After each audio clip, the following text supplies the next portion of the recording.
జీవితం అనేది పరిష్కరించాల్సిన సమస్య కాదు, అనుభవించాల్సిన వాస్తవికత. జీవితంలోని భయానక పరిస్థితులకు తెలివైన వ్యూహాత్మక ప్రతిస్పందన ఏమిటంటే దానిని ధిక్కరిస్తూ నవ్వడమే. మనుషులు నన్ను చాలా తక్కువ అర్థం చేసుకుంటారు. వారు నన్ను అర్థం చేసుకోవడం లేదనే నా ఫిర్యాదును కూడా అర్థం చేసుకోరు.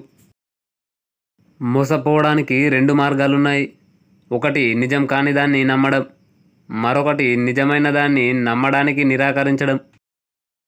జీవితాన్ని వెనుకకు మాత్రమే అర్థం చేసుకోవచ్చు, కానీ దానిని ముందుకు మాత్రమే జీవించాలి. ప్రార్థన యొక్క పని దేవుడిని ప్రభావితం చేయడం కాదు, ప్రార్థన చేసే వ్యక్తి స్వభావాన్ని మార్చడం. ప్రేమ అనేది వ్యక్తుల గురించి ఇతరులు చూడలేని సత్యాలను కనుగొంటుంది. ధైర్యం చేయకపోవడం అంటే తనను తాను కోల్పోవడం. వర్తమానంగా మార్చలేని గతాన్ని గుర్తుంచుకోవడం ఎందుకు? నువ్వు దేవుడికి అసహ్యంగా ఉండాలనుకుంటే మందతో పాటు పరిగెత్తు. మిమ్మల్ని మీరు ప్రేమించుకోవడం మర్చిపోవద్దు. ధైర్యం చేస్తే నువ్వు కొద్దిసేపు మాత్రమే తడబడతావు, ధైర్యం చేయకపోతే నిన్ను నువ్వు కోల్పోతావు.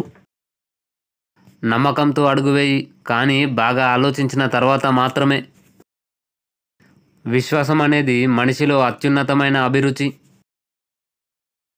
ప్రతి మానసిక చర్య సందేహం నమ్మకంతో కూడి ఉంటుంది, కానీ అది సానుకూలమైన నమ్మకమే. ఆలోచనను నిలబెట్టేది మరియు ప్రపంచాన్ని కలిపి ఉంచేది నమ్మకం. నీకు చాలామంది స్నేహితులు లేకుంటే నీకు చాలా జీవిత అనుభవం ఉందని అర్థం. నమ్మకంతో అడుగువేయి, కానీ బాగా ఆలోచించిన తర్వాత మాత్రమే.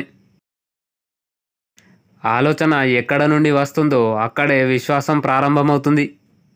జ్ఞానం అనేది దొంగలించలేని సంపద. విమర్శలకు ఉత్తమ ప్రతిస్పందన నవ్వడం మరియు మర్చిపోవడం. ప్రేమే సర్వస్వం.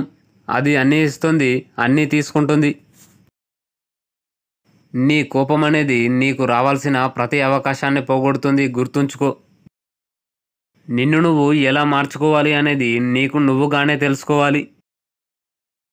నీ ముఖంలో కనిపించే నవ్వు మాత్రమే చెప్తుంది నీ హృదయం ఎంత బాగుందో.